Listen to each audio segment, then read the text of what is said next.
প্ৰথমতে প্ৰশ্নটো হ'ল নিৰ্বাচন হ'ব কেতিয়া? 17 তাৰিখটো ছেপ্টেম্বৰ। নটিফিকেশ্যন কেতিয়া ওলাব? নমিনেশ্যন কেতিয়া দিয়া যাব? উইথড্ৰল কেতিয়া হ'ব? আৰু বাস্তৱ তাৰিখটো কেতিয়া? নটিফিকেশ্যনটো ওলাওক। আপোনালোকে কেণ্ডিডেটৰ কথা সুধিছে, প্ৰথমে নিৰ্বাচনী আয়োগৰ ফালৰ পৰা নটিফিকেশ্যনটো ওলাওক। Last date of submission of nomination কেতিয়া, লাষ্ট ডেট অফ উইথড্ৰল কেতিয়া, কেম্পেইনিঙৰ কাৰণে কিমান দিন পাম, পলিং কোনদিনা হ'ব, ৰিজাল্ট কোনদিনা ঘোষণা হ'ব, ইলেকশ্যন কমিশ্যনৰ পৰা আমি প্ৰথমে জানিবলৈ বিচাৰোঁ কি তেওঁলোকে আগতে আমাক জনাওক, নে আকৌ লাষ্ট মিনিটত বা মুখ্যমন্ত্ৰীৰ লগত বা বিজেপিৰ কেন্দ্ৰৰ নেতৃত্বৰ লগত আলোচনা কৰি কামখিনি কৰিব। আপোনাৰ প্ৰশ্ন সোধাটো স্বাভাৱিক, আৰু আমিও ৰাজনৈতিক দল হিচাপে জানিবলৈ বিচাৰোঁ কি নিৰ্বাচন হ'ব কেতিয়া আৰু কাৰ। যদি তেওঁলোকে কিবা ভাবি থৈছে প্ৰকাশ কৰক, ডেটটো ঘোষণা কৰক, হয় নে নহয়? আমিও জানিবলৈ বিচাৰোঁ কি নিৰ্বাচন হ'ব কেতিয়া। নালাগে, স্পষ্ট উত্তৰ বেছি বহলাই কোৱা প্ৰয়োজন নাই। AIUDFৰ তেওঁলোকৰ যিয়ে সিদ্ধান্ত, তেওঁলোকৰ ৰাজনীতি অসমৰ মানুহে চুকে কোণে বুজি পায়।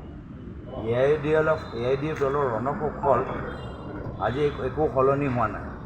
আগতে যিদৰে বি টিম আছিল এতিয়াও বি টিম হৈ আছে।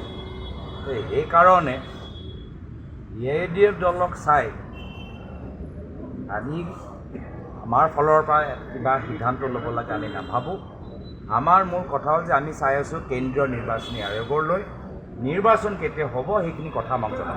যদি আপোনালোকে এই প্ৰশ্নটো নতুন প্ৰশ্ন নহয়, এই প্ৰশ্ন আগতেও সোধা গৈছে আৰু এই প্ৰশ্নৰ উত্তৰ বিভিন্ন সময়ত আমি দি আহিছোঁ যে কংগ্ৰেছ দল নগাঁও উপনিৰ্বাচনত পুনৰবাৰ বিজয় হ'ব।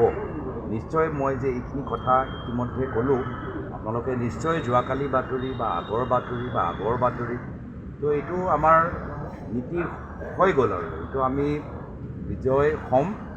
আজিৰ পৰা আপোনালোকে ঘোষণা কৰি লওক, আৰু কিবা মোৰ মনত সলনি হ'লে আপোনালোকে চাওক। বানপানীৰ সময়ত মই পুনৰবাৰ কৈছোঁ, জনসাধাৰণক যিদৰে সহায় তেওঁলোকে কৰিব লাগিছিল চৰকাৰৰ ফালৰ পৰা, বহুতখিনি অভাৱৰ বাবে বিভিন্ন দল সংগঠন, বেচৰকাৰী সংগঠনসকল, শিল্পী সমাজলৈকে বাহিৰত থকা শিল্পীসকলো আজি এপিল কৰিবলগীয়া হৈছে। কিয়?